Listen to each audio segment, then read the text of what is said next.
Good morning everyone, welcome to the classes of current affairs. आज हमारी date है 24 जनवरी। आज के इंपॉर्टेंट टॉपिक्स को कवर करते हैं। हमारा फर्स्ट टॉपिक है national voters day. 15th national voters day will be celebrated across the country on 25 जनवरी। मतलब 25 जनवरी को हम लोग क्या है 15th national voters day celebrate करेंगे। वोटर्स का रोल डेमोक्रेसी में बहुत इंपॉर्टेंट है, क्योंकि हम क्या है वोटर्स अपनी पावर को एक्सरसाइज करके हमारी कंट्री के रिप्रेजेंटेटिव के थ्रू क्या है कंट्री के लीडर को चूज करते हैं, जो हमारी क्या है पॉलिसीज बनाएंगे वेलफेयर के लिए, है ना। तो वोटर्स इसलिए ज़रूरी है ना। और कितनी एज के पर्सन एलिजिबल होते हैं? 18+ पर्सन्स क्या है एलिजिबल है वोट देने के लिए। और इस सिस्टम को क्या बोलते हैं? 18 या 18+, ठीक है, एलिजिबल हो जाते हैं 18 होते ही। और यहाँ पे इस सिस्टम को क्या बोलते हैं? Universal franchise. Universal franchise adult franchise बोलते हैं ना, या फिर सफरेज, जिसके थ्रू क्या है विदाउट किसी भेदभाव के, बिना किसी भेदभाव किए क्या है हम एलिजिबल है, हमें फ्रीडम है अपनी पॉलिटिकल पावर को एक्सरसाइज करने की, ठीक है। It has been observed annually on January 25। Annually मतलब हर साल हम क्या है इसको सेलिब्रेट करते हैं 25 जनवरी को। और कब से स्टार्ट किया है हमने सेलिब्रेट करना? 2011 से। और इस दिन क्या हुआ था? हमारी जो इलेक्शन कमीशन ऑफ इंडिया है ना, जो पूरे इलेक्शंस को क्या है निगरानी करती है, वॉचडॉग की तरह काम करती है, उनका ट्रांसपेरेंसी मेंटेन करती है, पॉलिटिकल पार्टीज़ को जो वर्क है, जो भी पॉलिटिकल पार्टीज़ के वर्क से रिलेटेड जो भी हैंडलिंग का काम है, कौन करती है? हमारी इलेक्शन कमीशन ऑफ इंडिया। तो इसका क्या हुआ था? इस्टेब्लिशमेंट हुआ था इस दिन। और कौन से ईयर को? 1950। तो मतलब 25 जनवरी 1950 क्या है? एस्टैब्लिशमेंट ईयर है हमारी ईसीआई के। और भी कॉन्स्टिट्यूशन में और भी वॉच डॉग्स बताए हुए हैं, तो वो कौन अदर वॉच डॉग्स है हमारे कॉन्स्टिट्यूशन में? उनका नाम बताना। एक तो इलेक्शन कमीशन हो गया, और कौन कौन से हैं?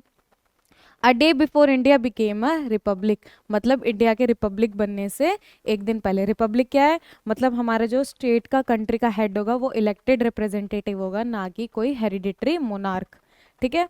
इस ईयर की थीम क्या है? Nothing like voting, I vote for sure. मतलब वोट देने जैसा कुछ नहीं है, और ये श्योर है कि मैं क्या है वोट दूंगा। दिस दूंगा या दूंगी। This event aims to underline the centrality of voter and raise electoral awareness.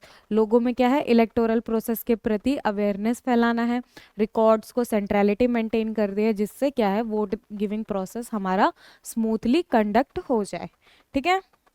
Inspire करना है, ताकि वो क्या है अपने वोट को एक्सरसाइज करे, पॉलिटिकल प्रोसेस में एक्टिवली पार्टिसिपेट करें। नेक्स्ट टॉपिक है हमारा न्यूज में Chinar tree. Chinar tree, iconic Chinar tree in Kashmir have been geo tagged and equipped with QR code.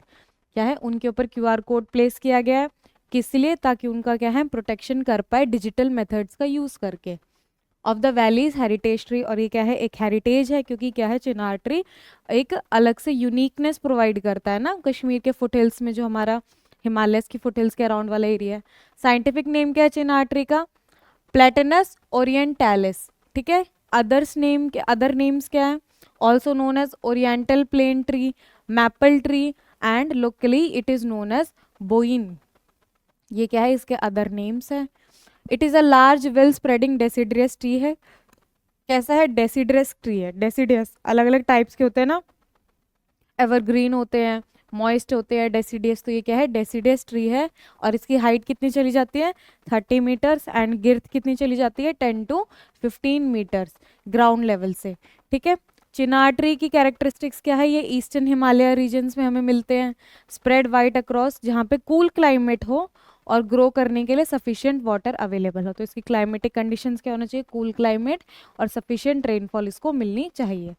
Tree है सेवरल प्रॉपर्टीज, जैसे इसकी लीव्स एंड बार्क को, जो छाल होती है ना पेड्स की, उनको मेडिसिन में यूज किया जाता है। वुड को किस लिए यूज किया जाता है? डेलिकेट इंटीरियर फर्नीचर के लिए। मतलब इनका जो फर्नीचर में यूज होता है ना बहुत महंगा बिकता है, ठीक है। और इसके ट्विग्स एंड रूट्स को हम लोग क्या है डाई कलरिंग में भी यूज करते हैं।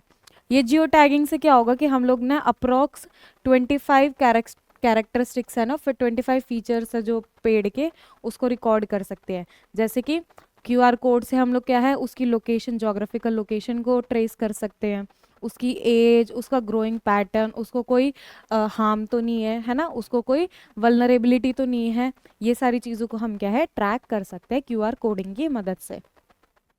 नेक्स्ट टॉपिक है माउंट ईबू। माउंट ईबू न्यूज़ में क्यों है? क्योंकि ये ईस्टर्न इंडोनेशिया रीजन में मिलता है और ये क्या है at least 100 time this month, मतलब 1000 टाइम्स इस मंथ बहुत ज़्यादा बार इरप्ट हो चुका है। ऑफिशियल रिपोर्ट्स बोल रही है, हम अपनी तरफ से आइडिया नहीं लगा रहे, ठीक है। माउंट ईबू के बारे में देख लेते हैं। क्या है? ये एक एक्टिव वॉल्केनो है और north west coast of Halmahera island Indonesia में मिलता है। एक्टिव वॉल्केनो मतलब फ्रीक्वेंसी, वॉल्केनोज कैसे फटेंगे उनकी फ्रीक्वेंसी के बेसिस पे ना वॉल्केनो को 3 कैटेगरीज में डिवाइड किया गया है, एक्टिव, डोरमेंट, एक्सटिंक्ट। एक्सटिंक्ट जो अब कभी भी इरप्ट नहीं होंगे, डोरमेंट जो अभी तो स्लीपिंग है लेकिन आगे आने वाले 100 या 1000 ईयर्स में उनका इरप्शन श्योर है, और एक्टिव जो फ्रीक्वेंटली क्या है इरप्ट होते रहते हैं, ठीक है। It is a 1325 metre stratovolcano. Stratovolcano, अब इनकी शेप के बेसिस पे भी वॉल्केनो को अलग अलग कैटेगरी में रखा गया है, जैसे कि कैल्डेरा हो गया, हमारा शील्ड वॉल्केनो हो गया, और हमारा स्ट्रैटो वॉल्केनो, कॉम्पोजिट वॉल्केनो, ठीक है। स्ट्रैटो वॉल्केनो का मतलब है ये अलग अलग स्ट्रैटा से बना है, अलग अलग लेयर से बना है। एक लेयर इसकी लावा की होगी, दूसरी ऐश की हो जाएगी, तीसरी वापस से लावा की होगी, फोर्थ पायरोक्लास्टिक मटेरियल से होगी। तो डिफरेंट डिफरेंट मटेरियल्स की वजह से ये क्या है वॉल्केनो की फॉर्मेशन हुई है, इसलिए इसको स्ट्रैटो वॉल्केनो बोलते हैं, ठीक है। It is a part of Pacific ring of fire. Pacific ring of fire वाला रीजन्स है ना, यहाँ पे वर्ल्ड के अप्रोक्स 70 to 80 अर्थक्वेक या फिर वॉल्केनोज का इरप्शन या फिर मूवमेंट्स हमें देखने को मिलती है, क्योंकि ये क्या है टेक्टोनिक प्लेट्स, हमने पढ़ा है ना ज्योग्राफी में। तो अब कौन सी प्लेट्स के कोलिजन या फिर टेंशनल फोर्सेस के वजह से यहाँ पे आता है बताना। एक तो पैसिफिक प्लेट है, ये तो हमें पक्का पता है। Mount ईबू has a history of frequent eruptions. इसकी हिस्ट्री में ये है कि यहाँ पे क्या है बहुत फ्रीक्वेंटली इरप्शंस देखने को मिलते हैं। ज़्यादातर हमें क्या है लावा फ्लो देखने को मिलता है, ऐश के प्लूम्स एंड पायरोक्लास्टिक एक्टिविटी हमें देखने को मिलते हैं, जैसे वॉल्केनिक बोल्डर्स, वॉल्केनिक रॉक्स, ठीक है। ये सारा मटेरियल, गैसेस, कुछ गैसेस भी तो रिलीज होती है ना। स्ट्रैटो वॉल्केनोज को क्या है कॉम्पोजिट वॉल्केनो भी बोलते हैं, और ये क्या है स्टीप साइडेड होते हैं। कौन कहती है सिमेट्रिक देखने को मिलते हैं, जैसे एक लेयर हमें ये वॉल्केनो है हमारा, एक लेयर ऐश की देखने को मिल गई, दूसरी पायरोक्लास्टिक मटेरियल ऐश ये लावा की मिल गई, ये ऐश की बनी हुई है। नेक्स्ट लेयर जो आएगी वो वापस से लावा की आ गई, नेक्स्ट लेयर वापस से ऐश की हो गई।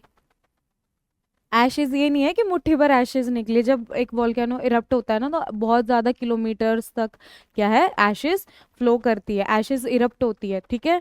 तो इसलिए हम ये नहीं है ऐश थोड़ी सी वो माचिस जलाते पेपर जलाते तो थोड़ी सी एशेज निकल रही, वो नहीं। एक वॉल्केनो इरप्ट होता है तो बहुत हंड्रेड्स ऑफ किलोमीटर तक क्या है एशेज स्प्रेड हो जाती है। माउंटेन पूरा ब्लैक ब्लैक, मतलब जो हमारा आसपास का क्लाइमेट है वो पूरा डार्क हो जाता है, ठीक है। और भी इरप्टिव प्रोडक्ट निकलते रहते हैं। Unlike flat sheet volcanoes have a higher peak, और इनकी जो ऊपर की पीक होती है वो क्या होती है बहुत हाई होती है, ठीक है। शील्ड वोल्केनोज होते हैं ना साइलेंटली इरप्ट होते हैं, तो इनकी हाइट तो कम होती है लेकिन इनका बेस क्या होता है चौड़ा होता है, ऐसे टाइप में होते हैं, इनको शील्ड वोल्केनो बोलते हैं। शील्ड वोल्केनो के कंपैरिजन में स्ट्रैटो वोल्केनो की क्या है हाइट बहुत ज़्यादा लंबी है, पीक हाई है। नेक्स्ट टॉपिक है बेटी बचाओ बेटी पढ़ाओ स्कीम एंड सुकन्या समृद्धि योजना। इसकी स्टार्टिंग कब हुई थी? स्टार्टिंग तो इसकी 2015 में हुई थी, लेकिन इस ईयर क्या है इसने 10 ईयर ऑफ लॉन्च कंप्लीट कर लिए। 22 January 2025 mark the 10 year of launch of हमारी ये दो स्कीम्स की, ठीक है। Celebrations are planned from 22 January to 8 March, जो क्या है हमारा इंटरनेशनल वुमेंस डे है। इन दोनों डेट्स के बीच में क्या है हम लोग सेलिब्रेशंस कंडक्ट करेंगे वुमेन एम्पावरमेंट के लिए, उनके अपलिफ्टमेंट के लिए, ठीक है। And include the launch of mission वात्सल्य। इसी के टाइम पे क्या है वात्सल्य, वात्सल्य मतलब कि जो चाइल्ड होते हैं मदर्स होती है उनके लिए है, और शक्ति पोर्टल्स वुमेन के अगेंस्ट जो भी क्राइम्स हो रहे हैं एक्सप्लॉयटेशन हो रहे हैं उनको एम्पावरमेंट है, उनको इंक्लूड करवाना है, इक्वालिटी ग्रांट करनी है, ये सभी एम करते हुए क्या है ये सारे स्टेप्स को लिया जा रहा है। अभी हमारे BBB स्कीम है बेटी बचाओ बेटी पढ़ाओ स्कीम है, उसको लॉन्च कब किया गया था 22 मार्च 2015, और कहाँ से पानीपत हरियाणा से। और ये जो हमारी सुकन्या समृद्धि योजना है ये क्या है, अंडर है, मतलब पार्ट है हमारी इसकी ट्रिपल बी स्कीम का, ठीक है। अबाउट बीबीपी क्या है, सेंट्रली स्पॉन्सर्ड स्कीम है। दो टाइप की स्कीम होती है, एक सेंटर सेक्टर स्कीम होती है, एक सेंटर स्पॉन्सर्ड स्कीम होती है। तो ये क्या है, सेंटर स्पॉन्सर्ड स्कीम है। दोनों में क्या फर्क है, launch to address the declining child sex ratio. अब कई बार क्या होता है, फीमेल इन्फेंटिसाइड है ना, फीमेल फीटिसाइड्स के केसेस ज़्यादा थे जिसकी वजह से जेंडर्स में एक इम्बैलेंस देखने को मिल रहा था।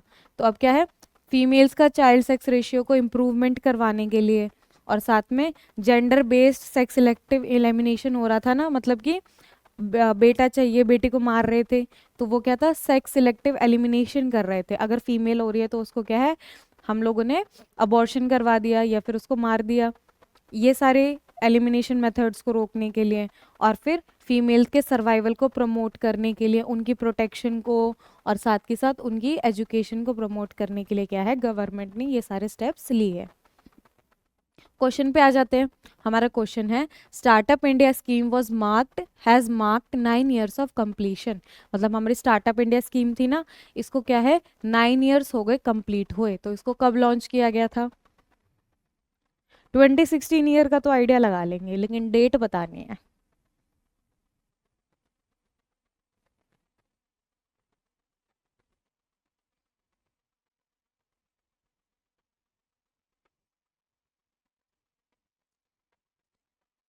इसका करेक्ट आंसर है 16 जनवरी 2016। ठीक है। स्टार्टअप स्टार्टअप इन्वायरमेंट को, एंटरप्रेन्योरशिप को, इकोनॉमिक ग्रोथ, इनोवेशन, ये सारी चीज़ों को प्रमोट करने के लिए क्या है, गवर्नमेंट ने स्कीम निकाली है। और इसका जो एम है वो पर्टिकुलर सेक्टर्स फील्ड से रिलेटेड है, जैसे एग्रीकल्चर हो गया, है ना, क्लाइमेट हो गया, हमारे क्लाइमेट चेंज में जो प्रॉब्लम्स आ रही हैं, ठीक है। तो इसका जो फोकस है, जैसे बायोटेक्नोलॉजी इमर्जिंग टॉपिक है ना, रिन्यूएबल एनर्जी, कैसे हमें क्या है रिन्यूएबल एनर्जी को प्रमोट करना चाहिए, ठीक है। ये सारे टॉपिक्स क्या है, मेनली फोकस है इन स्कीम्स का। और क्लासेस के लिए और वीडियोस के लिए आप चैनल को सब्सक्राइब भी कर सकते हैं। तब तक के लिए थैंक यू।